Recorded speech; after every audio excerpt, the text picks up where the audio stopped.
Hello guys, welcome to busy ATL. I just came off my flight from Dulles and I just got my beloved Chick-fil-A. Today I'll be heading over to San Francisco on Delta 767-300 in economy class. So thanks for coming along.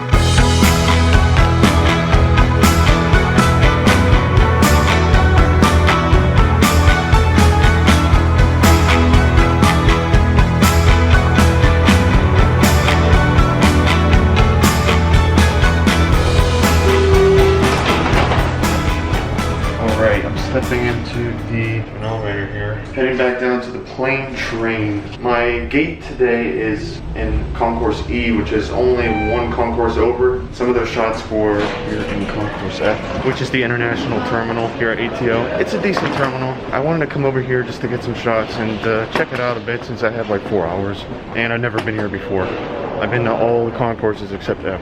You know what? I'm not gonna go to the plane train, I'm just gonna walk it.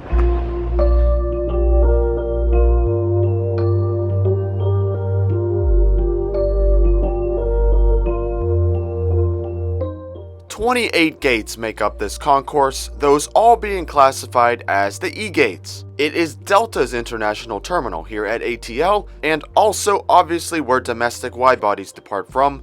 Speaking of which, that right over there would be my aircraft that'll be taking me over to San Francisco today. What's interesting is walking by all the international flights, there's always a table with Delta employees asking for your COVID tests or vaccines. I'm not really sure, but you can't even get into the gate area unless you serve something. That's 2021 for you.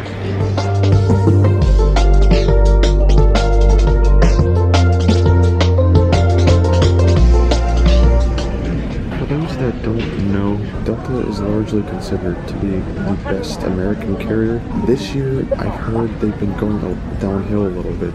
Interesting to see what Delta offers in economy on a 767-300 for like a 5-hour flight. So, see what happens. If you guys saw my last video, this second ride of the day is going to be even older than my ride down to Atlanta. And 179DN is a 31-year-old Boeing 767 that has flown for Delta its entire life. While I have reviewed their 400 model type, I have actually yet to review this more popular -300 type, and on such a long transcon route, should have plenty of time to get the gist. How's it going? Thanks for your patience.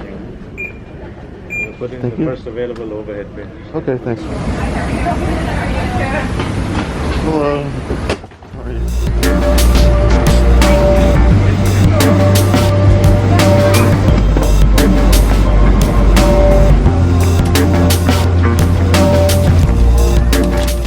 As 2021 rolled along, flights grew ever more crowded, and today's ride across the country is no exception. Seat 35G will be my throne today, a window seat in this 232 cabin, which is noticeably not Delta's newest product. Unlike the retrofitted A320, the 767 interior is definitely showing its age in almost every form. Every seat does have an IFE touchscreen, with a USB port and headphone jack underneath, followed by a very flimsy tray table that's pretty obviously not made within the last decade. Below is a fairly large storage pocket with the safety card inside a smaller pouch within. Legroom for a taller guy like me isn't terrible. It's on the average side for US economy, but we'll see how I feel after 5 hours. Cushion is okay, there are adjustable headrests and a decent recline, so maybe it won't be so bad. Last but not least, unfortunately there's no power outlets in economy. Not good. Another con of flying an old plane. Once the FAs played the safety demo on the PTVs, it was time to start our trek to the West Coast.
eventually they did turn back on and for the most part stayed on throughout the flight. Atlanta to San Francisco certainly isn't as long as say New York or Boston to SFO or LAX, but I'd still consider this 4-hour 32-minute flight to be transcontinental as we are basically going coast to coast.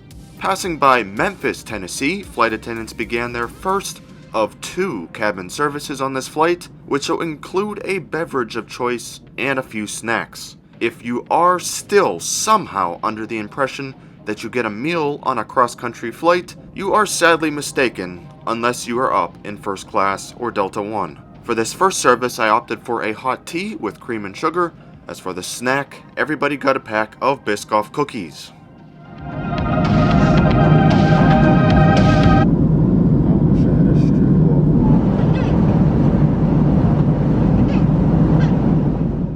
Sadly, that's just not the case on Delta, but even more unfortunate is that United seems to be phasing out their stroopwafels as well for Biscoff cookies, which means there truly is no difference between the 3 US legacy carriers in terms of airplane snacks anymore. Meanwhile, in the present, after inhaling my tea and cookies, I decided to make Forrest Gump my movie goal on this flight, which I had never watched previously.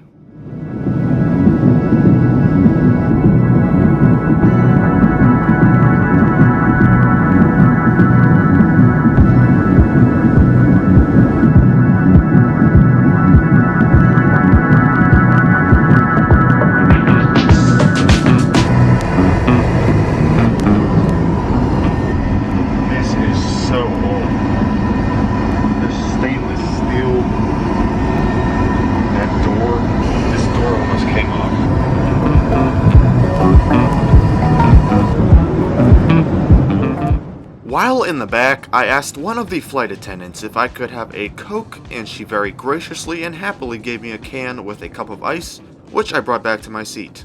I also came back with some goldfish crackers. While I continued to watch my movie, it became apparent to me that something was wrong with my seatmate. The lady was spending quite a bit of time in the bathroom, going back and forth throughout the flight, but really mostly spending it in the lav. More on that later, but because of that, I really had extra space for much of this flight.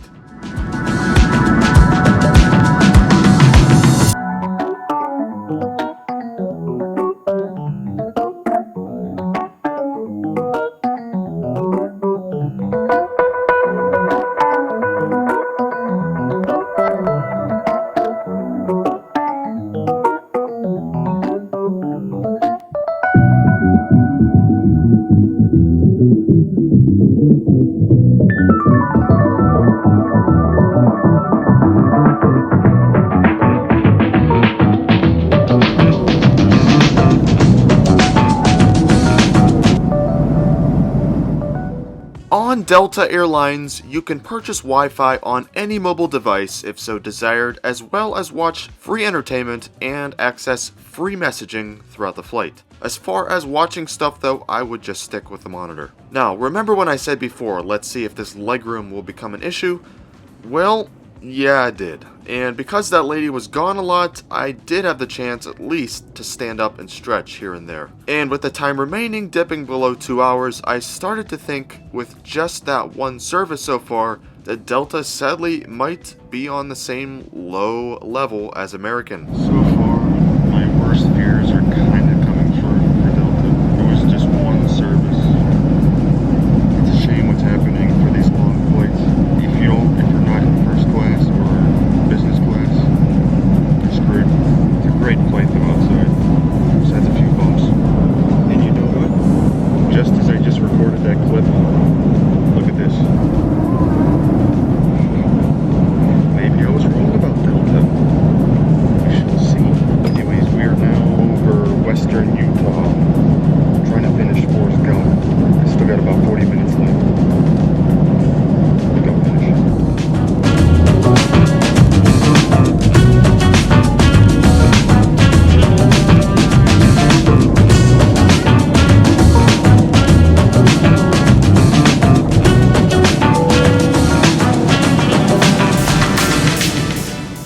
Before the FAs swing by my road for the second time, let me show y'all an overview of Delta's IFE system. So like I said, it's not their latest and greatest, which I truly believe is one of the most responsive systems in the US skies next to JetBlue, but I still think this served its purpose well on the flight, and the content available was extensive, just like on their newer planes. Obviously, an interactive flight map is provided, as you have seen, along with aircraft info, and as for entertainment, everything is found on the left tab, such as these movies seen here, TV, series, Spotify, playlists, music, games, and kids stuff. It was certainly well appreciated on a flight of this length.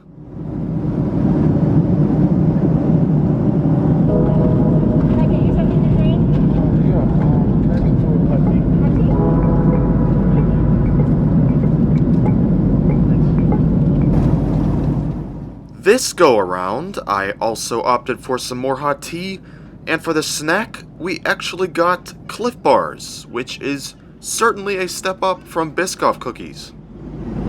It's as close as you're going to get to a meal in economy, transcontinental. Finally, yes, I did finish the movie, and really enjoyed it. But with that conclusion, the flight has also come to an end, as we are descending into the Bay Area. The seatbelt sign is on, some more civilization is popping up, and my seatmate is still not back, and would not come back to her seat. Oof.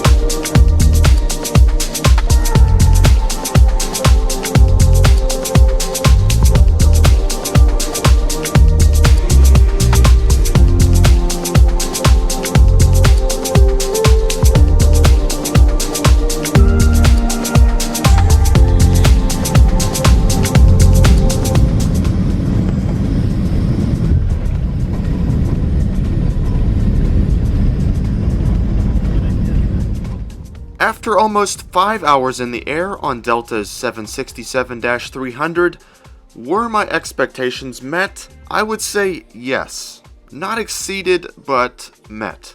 It was a very nice flight with awesome views, a friendly crew, and plenty of entertainment options to occupy time, even though the plane is old, and I think I highlighted almost everything I thought was wrong. In the end, it still was Delta Air Lines, and they're still, by far, the best legacy carrier in the US as far as economy class. I would certainly recommend flying them if the option was available. Thank you guys. Take care. Wow, something happened on this flight. I will explain it in a second, but overall good flight.